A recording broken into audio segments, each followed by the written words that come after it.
वो मना लेती, तो आपको एक काफिर के पास ले गए और उसका एक काम था, वो करता था, तो उसे एक वस्फ नसीब हुआ। वो क्या था? वो बीमारी सलब कर लेता था। क्या कर लेता था? बीमारी छीन लेता था, बंदे की बीमारी चली जाती थी।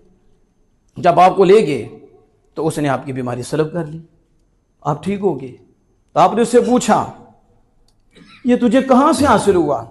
उसने कहा मेरे गुरु ने कहा था जी की नहीं माननी। किसकी नहीं माननी?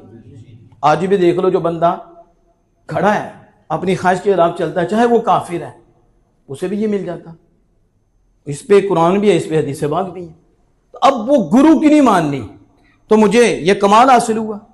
फिर वो भी ख्वाजा निजामुद्दीन औलिया थे, वो भी सुल्तानुल औलिया थे कि तू ज़ाहिरी बीमारी दूर करता है, रब ने हमें वो मकाम अता फरमाया, हम बातिनी बीमारी दूर कर देते हैं।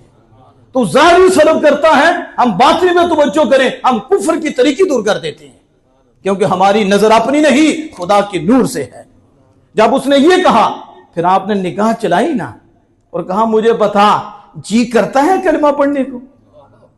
देखा, करता है जी। ये असल बात दलील की नहीं थी ज़ाहिरी, साथ निगाह भी थी।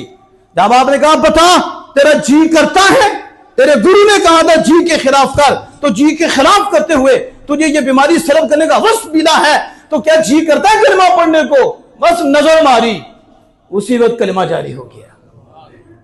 ये है